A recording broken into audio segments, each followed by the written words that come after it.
Okay, this is going to be the 11th Corps arrival at Gettysburg, Part 7 on Gettysburg Battlefield Facebook. And in Part 6, we left off on the Chapel Road extension, the road that was done away with, or split in half rather, in the late 60s when Highway 15 was put in. And you can hear the trucks going by in the road. Our last video, after I drove the car to the end of Chapel Road extension, it came to a cul-de-sac where we stood at the highway and talked about how the road once came. That cul-de-sac is right here where you see this billboard in the distance. We were standing there, and if you go back and watch that video, you'll see that billboard in the video, and you'll see me pointing uphill across the road as the van and different cars were going by. Here in Part 7, we're picking up on the other side of today what is Highway 15 on this little known about but historic road. And on this side of the road, as we go up the hill, this is Chapel Road. So this road, which we began several parts back as a small trace road off of the Emmitsburg Road, and this was a road that the 11th Corps troops, 2nd and 3rd Divisions under von Steinwehr and Schurz followed on their journey toward Gettysburg. This has been the 11th Corps arrival at Gettysburg, Part 7 on Gettysburg Battlefield Facebook. The 11th Corps arrival at Gettysburg, Part 8 on Gettysburg Battlefield Facebook. And we're heading east on the Chapel Road. We're going to take this part of the video series into the car and follow the Chapel Road, following the route of the 11th Corps troops, 2nd and 3rd Division under Adolf von Steinwehr and Karl Schurz. And these troops, who had split off from Francis Barlow's 1st Division, are now heading eastward, and they would later meet up at the Taneytown Road. As we take the journey, we're going to be passing along the same route. Of course, in 1863, this would have been a narrower dirt road, but we're going to be passing by a lot of the sites and things that they may have seen. Of course, putting in highways like Route 15 split a lot of roads in Gettysburg. So if you're down, especially on the southern end of Gettysburg, you'll see roads like Hospital Road and Hospital Road Extension, or Chapel Road and Chapel Road Extension, or Chapel Ridge Road, which are remnants of the Chapel Road and Ridge Road, and they just merged the name together and made it Chapel Ridge. This is a Civil War home, predates the Civil War, and this would have been one of the homes that was passed by these troops from the 11th Corps, 2nd and 3rd Division.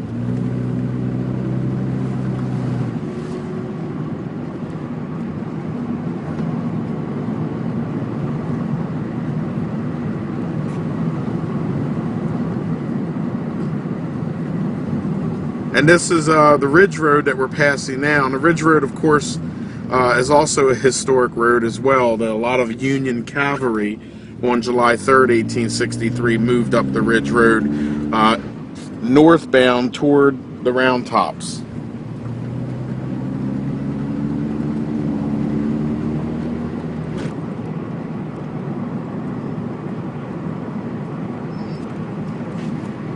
Another stone house that predates the Battle of Gettysburg that these troops would have passed by. And again, this land now that we're out here in the open fields, this is more of what the troops would have seen from these two divisions of the 11th Corps. This was all open farmland with crops and grain and corn. Our next destination, which will be Part 9, will be at a particular farm that's just a little less than a mile up the road. We're going to take us up to that farm, and then we're going to continue the video on that farm. And it's going to be one of the more interesting ones, so you'll want to watch it, because I'm combining a little bit of not only 11th Corps arrival, but the homeowner, and then, of course, a secret that not many people know about, or a couple secrets, actually, that not many people know about or talk about. I've never really seen it on any video blogs or video battlefield guides or anything like that. This is something that I actually talked with the landowner. It's going to be at this farm right here in front of us, and that's going to be on Part 9 This has been the 11th Corps arrival at Gettysburg on Gettysburg Battlefield Facebook on the Chapel Road. And the farm that we're here at now, that we left off as we drove here, is the Henry B. Cromer farm. This farm is also a part of the Manor Mask, and it was built in 1832. During the Battle of Gettysburg, a man named Henry Cromer owned this farm. And Henry Cromer had also married into the Sandeau family. Now, Sandeau, of course, George Washington Sandeau, was the first soldier killed during the Battle of Gettysburg, or what we call the unknown Battle of Gettysburg, on June the 26th of 1863, near Marsh Creek down near the Culp's Hill area in the McAllister Mill area. And they also went to a church, the same church, Mount Joy, which is on the Tawnytown Road, just a few miles behind this house, along with the Cromer family. Again, this is also part of the Penn's Manor of Mask that were surveyed in 1766. And I want to talk a little bit about the 11th Corps 2nd and 3rd Division. We came in our last Part 8 video in the car up to this point, and this is where the 11th Corps 2nd and 3rd Division soldiers, this is one of the primary farms that they would have passed on that morning. Now, again, these are any 11th Corps soldier that was in the 2nd and 3rd Divisions. A lot of the ones that fought at Barlow's Knoll or down near today where the Gettysburg College is, the northeast part of town, through Stratton Street, the battle at the Brickyard, retreating back to Cemetery Hill. A lot of these troops marched right down this road, including probably one of the soldiers that has the neatest human interest story, which would be Sergeant Amos Humiston of the 154th New York, also known as the Hardtack Regiment, which we covered in our Battle of the Brickyard and the Battle for Northeast Gettysburg videos. Now about a little bit of secrets about the house and the farm. The man that lived here one time, Henry B. Cromer, he died, and he was buried at the cemetery, the same cemetery George Washington Sandeau is buried at, just a few miles back here. Later, he got a new headstone, and the current owner of this house was able to obtain his headstone, his original headstone, and he moved it back to Mr. Cromer's farm and placed it here in this little patio area. Now, the man that owns the house today is a really cool guy. I've met him a few times. He actually has the highest score ever recorded for a licensed battlefield guide test, yet he isn't a licensed battlefield guide. He actually works at Shepherd's College. He's a part of the George Tyler Moore Center for the Study of the Civil War. He's a very intelligent man. He's got a great spirit, and he was very kind enough to allow me to roam on his property here and show you some of these unknown things. But here is Henry B. Cromer's headstone. He was born on March 11th, 1809. He died March 3rd, 1881. Of course, he was buried at the church cemetery a few miles away, but the man that owns the house now, and as you look at the back of the house, you can see some of the original stonework. It's been covered over on the side. And this beautiful patio, barbecue patio, that he's built out here as a tribute to Henry B. Cromer and brought his original headstone back.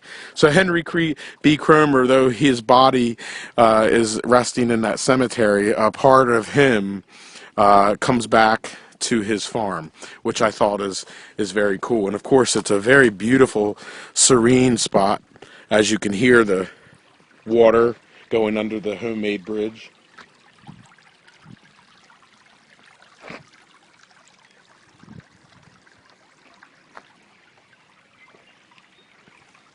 Now, another little secret that I want to talk about is the 11th Corps 2nd and 3rd Divisions. Of course, under, as we spoke about in our previous videos, Adolf von Steinwehr and Carl Schurz.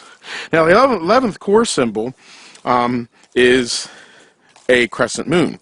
And as you know, the insignia of the 11th Corps being the crescent moon, they also would have their moons colored.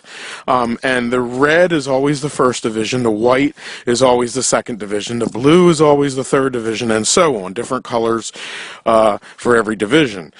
Starts off always red, white, and blue. And the man that owns the farm also knows this secret about these troops splitting off from the 1st Division.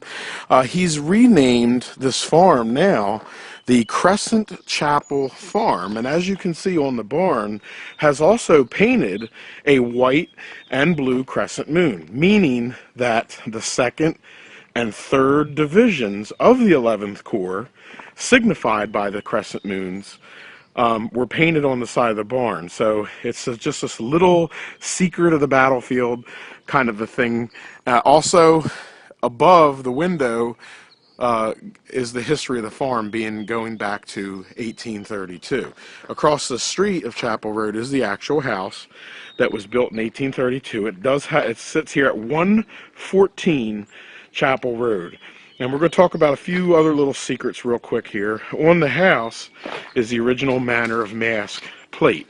And as you look at the 114, you'll see the little infantry badge, which I kind of thought was a nice little touch. This site here shows that it's a part of the original Manor of Mask and the same surveying of 43,500 acres that was done on January 17th through the 30th, 1766. One of the neatest secrets that probably no one really knows about, you don't see on video blogs, of course, you don't see them on, Gettysburg Daily or any of the battlefield guide sites, is this little soldier right here. The man that owns it today, this man that's for the Civil War study, actually got a soldier, painted him in a federal uniform, and put little details in him, even the brass, he painted brass. But if you look behind him, on his backpack, it says NY 154. That's because this soldier represents a man that marched right here along this road, and that would have been Sergeant Amos Humstead of the 154th New York. Ironically, Mr. Humstead would be engaged on July 1st, 1863, and where the spot where he was killed is directly across the street from my house on North Stratton Street. So this little statue of him, and you would pass by here in your car or walk or ride a bike and never know. If you walk behind it, it's the 154th, and I asked the gentleman who owns the farm, and that represents Sergeant Amos Humstead. And then the last secret, of course, on our little journey here at the Cromer farm would be that these little pieces of glass and bottles and pottery that were actually found in the house and on the property, some of them going to the 1800s, and they were incorporated into the flower garden. And in the summertime when the flowers are in bloom, it's really beautiful here, and the flowers and everything kind of overgrow this and you don't see it.